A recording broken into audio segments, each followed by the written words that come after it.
श्री स्वामी समर्थ. श्री स्वामी समर्थ. बघा, ह्या मंत्रामध्ये किती शक्ती आहे.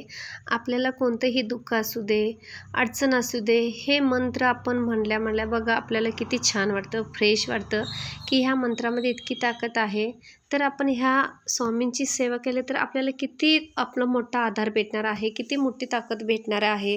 त्यामुळे बघा, तुम्ही एकदा स्वामीच्या शरणात येऊन बघा, तुम्हाला सर्व तुमची अडचणी, संकटे सर्व दूर होतील. आणि त्यांनी स्वतः म्हणलेले सुद्धा आहे, भिवू नकोस, मी तुझ्या पाठीशी आहे. म्हणजे बघा, त्यांच्या बोलण्यामध्ये सुद्धा किती आपल्याला आधार दिलेला आहे.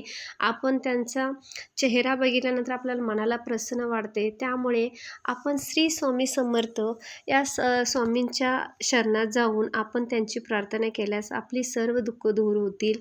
तुम्हाला ज्या काही अडचणी असतील ते तुम्ही स्वामीला बोलून दाखवा. स्वामी आपल्याला कधीही निराश करणार नाही. तुमच्या सदैव ते पाठीशी राहणार आहेत, तुमच्या पाठीशी राहणार आहेत.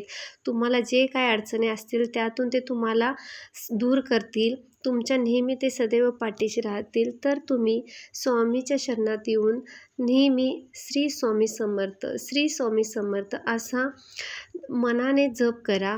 मनामध्ये कुठलीही कपट भावना, कोणताही द्वेष भावना न ठेवता तुम्ही स्वामीच्या निस्वार्थपणे प्रार्थना करा. बघा की असं स्वामीने म्हटले नाही की तुम्ही कुणाचं दुसऱ्यांचं वाईट करा आणि माझी प्रार्थना करा. अजिबात नाही. त्याने सदैव सर्वांना म्हटलेलं आहे, भिवू नकोस, मी तुझ्या पाठीशी आहे.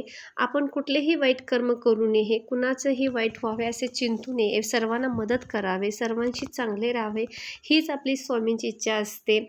आपण नेहमी दुसऱ्यांना हसतमुखाने राहिलं पाहिजे, मदत केली पाहिजे, सर्वांशी आपण चांगलं बोलले पाहिजे. तर स्वामीसुद्धा आपल्याला मोठ्या मनाने मदत करतील, क्षमा करतील. आपली काहीही चुका आपल्याला असतील तर ते स्वामी आपल्याला क्षमा करतील. तर ह्या आहे मंत्राचा आशीर्वाद, ह्या मंत्राची ताकद. तुम्ही दररोज बघा, श्री स्वामी समर्थ, श्री स्वामी समर्थ. असं नाही की तुमची समजा जर करते तुमची कोणती देवता असेल, कुळदेवता असेल, त्यांचीही मनापासून प्रार्थना करा. स्वामी सदैव तुमच्या पाठीशी राहतील. श्री स्वामी समर्थ, श्री स्वामी समर्थ असं तुम्ही मनापासून जप करा. बघा, स्वामी तुमच्या पाठीशी कधी उभे येऊन राहिलेले हे तुम्हाला कळणार सुद्धा नाही. असा आहे श्री स्वामी समर्थांचा महिमा. खूप आपल्याला त्यांचे अनुभव आलेले आहेत. स्वामी समर्थ बघा, प्रत्येकाच्या तोंडातून हेच वाक्य मिळते की श्री स्वामी समर्थ महाराजांचं खूप महिमा आहे. प्रत्येकांना अनुभव आलेले आहेत. किती मोठ्या तरी आजारातून स्वामींनी त्यांना वाचवलेले आहेत. जे डॉक्टरही त्यांच्या पुढे हात टेकलेले आहेत, असे पेशंटांना सुद्धा स्वामींनी वाचवलेले आहेत. तर खरंच श्री स्वामी समर्थांचा महिमा खूप मोठा आहे.